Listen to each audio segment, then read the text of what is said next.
আসসালামু আলাইকুম প্রিয় অডিয়েন্স, আশা করি ভালো আছেন।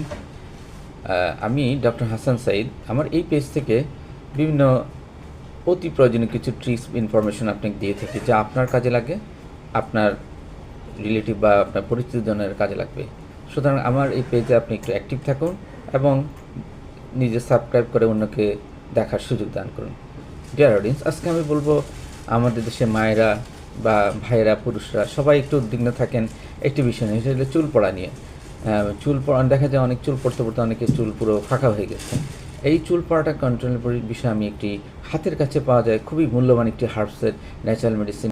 এখন আসুন, চুল কেন পড়ে? চুল পড়ে সাধারণত পুরুষের আর মহিলার টেস্টোস্টেরন একটা জিনিস থাকে। টেস্টোস্টেরন পুরুষদের বেশি থাকে, মহিলাদের কম থাকে। টেস্টোস্টেরন যখন ডিহাইড্রোটেস্টোস্টেরনে পরিণত হয়, তখন এটা কি করে? চুল পড়ে, চুলটা ফেলে দেয়। আবার স্ট্রেস থাকলেও, যারা স্ট্রেসে ভোগেন তাদের চুল পড়ে যায়।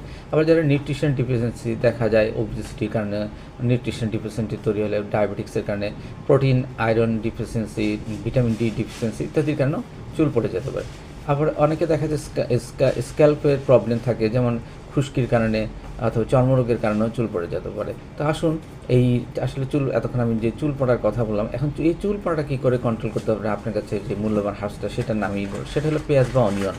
আপনার এটা রান্না করে কিচেনে, বাঙালি স্বভাবতে পেঁয়াজ ছাড়া তরকারি হয় না, রান্না হয় না। তো পেঁয়াজ কী করে এটা করে? অ্যান্ড পেঁয়াজের মধ্যে প্রচুর পরিমাণ সালফার থাকে। এই সালফার হলো চুলের 90% এই সালফার দিয়ে তৈরি।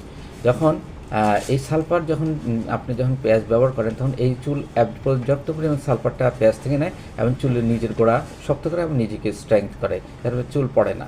আর হচ্ছে পেঁয়াজের মধ্যে নাইট্রিক অক্সাইড নামক একটি উপাদান থাকে। নাইট্রিক অক্সাইডের কাজ হলো ভ্যাসোডাইলেশন করা। আপনি যখন স্কাল্পে পেঁয়াজ ব্যবহার করবেন, তখন স্কাল্পের হিউম্যান যে সেলগুলো, আমাদের শরীরে যে সেলগুলো আছে, সেগুলো প্রচুর পরিমাণে নাইট্রিক অক্সাইড নিবে এবং ভ্যাসোডাইলেট হবে। ভ্যাসোডাইলেট হবে কীভাবে? আপনার পর্যাপ্ত নিউট্রিশন, ব্লাড, অক্সিজেন এই চুলের গোড়ায় প্রবেশ করে। এগুলি প্রবেশ করা মানে আপনার চুলের গোড়া শক্ত থাকা, চুলের গোড়ায় ওয়েস্ট সাবস্টেন্সগুলো সরে যাওয়া। অ্যান্টিব্যাকটেরিয়াল এফেক্ট আছে আপনার। এটা খুবই আপনি যখন আপনি মানুষের চুলে যখন খোলা থাকে, চুলের মধ্যে প্রচুর ব্যাকটেরিয়া, ভাইরাস পড়ে, ডাস্ট পড়ে, পেঁয়াজ কী করে? আপনার এইসব যে ব্যাকটেরিয়া, ফাঙ্গাল গুলোর যে আউটার সেল আছে, এটাকে ডিস্ট্রয় করে দেয় পেঁয়াজের অ্যাক্টিভ ফ্ল্যাভোনয়েডগুলো।